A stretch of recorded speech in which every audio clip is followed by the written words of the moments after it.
Pregnant Meghan dazzles in a flowing red Valentino dress covering her bump as she and Harry land in Casablanca ahead of a 3-day tour of Morocco where they will stay as guests of King Mohammed.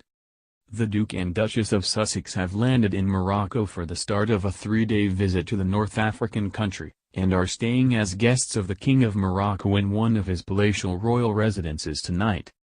Harry, 34, and Meghan, 37, who wore a Valentino dress, landed in Casablanca on a commercial flight on Saturday evening and were welcomed to the country by Britain's ambassador to Morocco Thomas Riley. The couple were 2 hours late for their welcoming ceremony following the knock-on effects of an earlier delay to their scheduled plane which flew from the UK. In darkness, Harry inspected a saber-carrying guard of honor from the auxiliary forces, dressed in their pristine white uniforms and formed in 2 rows. The heavily pregnant Duchess walked behind her husband as he looked over the troops who had been patiently waiting for over an hour. She is 7 months pregnant and expecting to have their child in April. But despite spending a busy few days in New York for her luxury baby shower, which featured a string of A-list celebrities, Meghan looked relaxed and wore a striking red Valentino dress.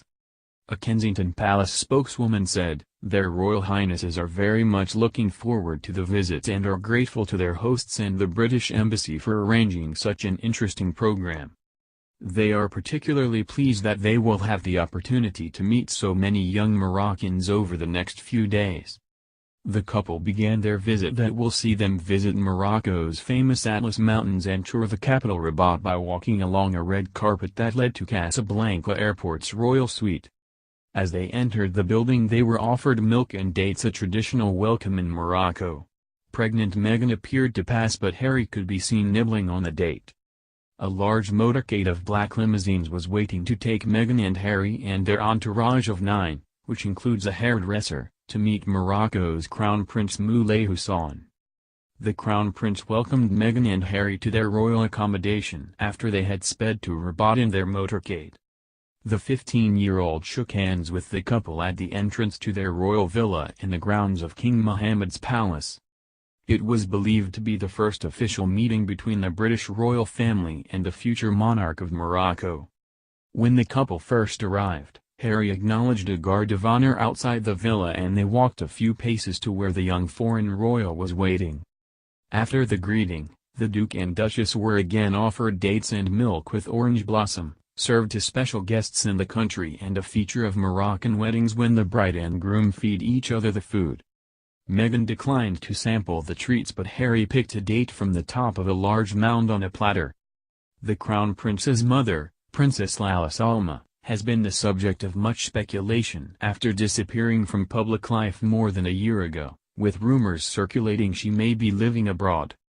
Her son left Harry and Meghan to settle in after just a few minutes and headed off into the royal compound. Mr. Riley said he was hugely excited about the couple's visit, which is designed to strengthen ties between the UK and Morocco and highlight the work being done to improve access to education, particularly among young girls in rural communities. It is understood that Harry, 34, and his pregnant wife, Meghan, 37, will be staying as guests of King Mohammed VI in one of his palatial private residences this evening. King Mohammed is Morocco's leading businessman and banker. The Moroccan royal family has one of the largest fortunes in the world, estimated to be in the region of £4 billion.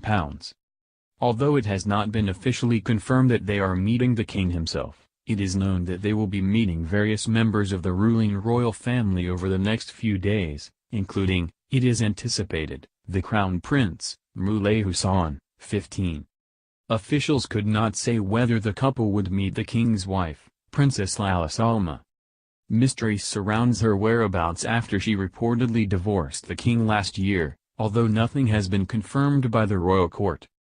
After an official arrival tonight, the couple will enjoy a quiet evening before heading up into the Atlas Mountains tomorrow, where they will tour educational projects and Meghan will receive a traditional henna design on her right hand. A spokesperson for the Duke and Duchess said, "Their Royal Highnesses are very much looking forward to the visit and are grateful to their hosts and the British Embassy for arranging such an interesting program." They are particularly pleased that they will have the opportunity to meet so many young Moroccans over the next few days. Heralding the royal couple's arrival in Morocco, Mr. Riley said, "It's hugely exciting to have Their Royal Highnesses the Duke and Duchess of Sussex here for the next few days, and I'm really excited to showcase the vital roles that girls' education and youth employment are playing in shaping modern Morocco." When we began planning for this visit, I had a very clear view in my mind of the story we wanted this visit to tell. It's the same story we've been telling consistently at this embassy for the last 20 months since my arrival here. This official visit by the Duke and Duchess of Sussex will highlight Morocco's focus on women's empowerment, girls' education, inclusivity and the encouragement of social entrepreneurship. From a girls' education project in the High Atlas Mountains, to programs working with children with disabilities and young people with mental health challenges, to meeting with young social entrepreneurs, Their Royal Highnesses will be shown firsthand the transformational impact of community-based programs and Morocco's changing social attitudes towards women. Harry and Meghan will visit the town of Ani on Sunday as their tour of the North African country begins in earnest, with the couple learning about the Moroccan NGO Education for All founded by Michael McHugo.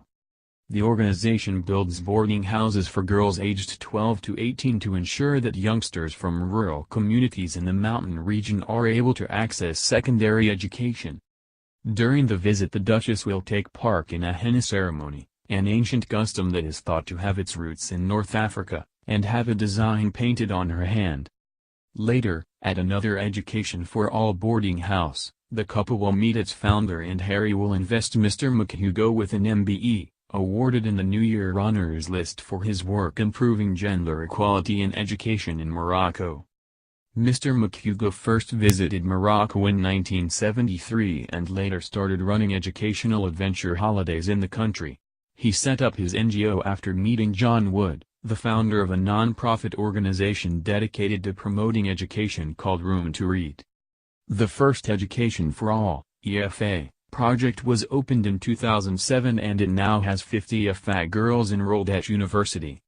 While in Ani, the Duke and Duchess will also visit a secondary school to meet students, teachers and watch the pupils playing football.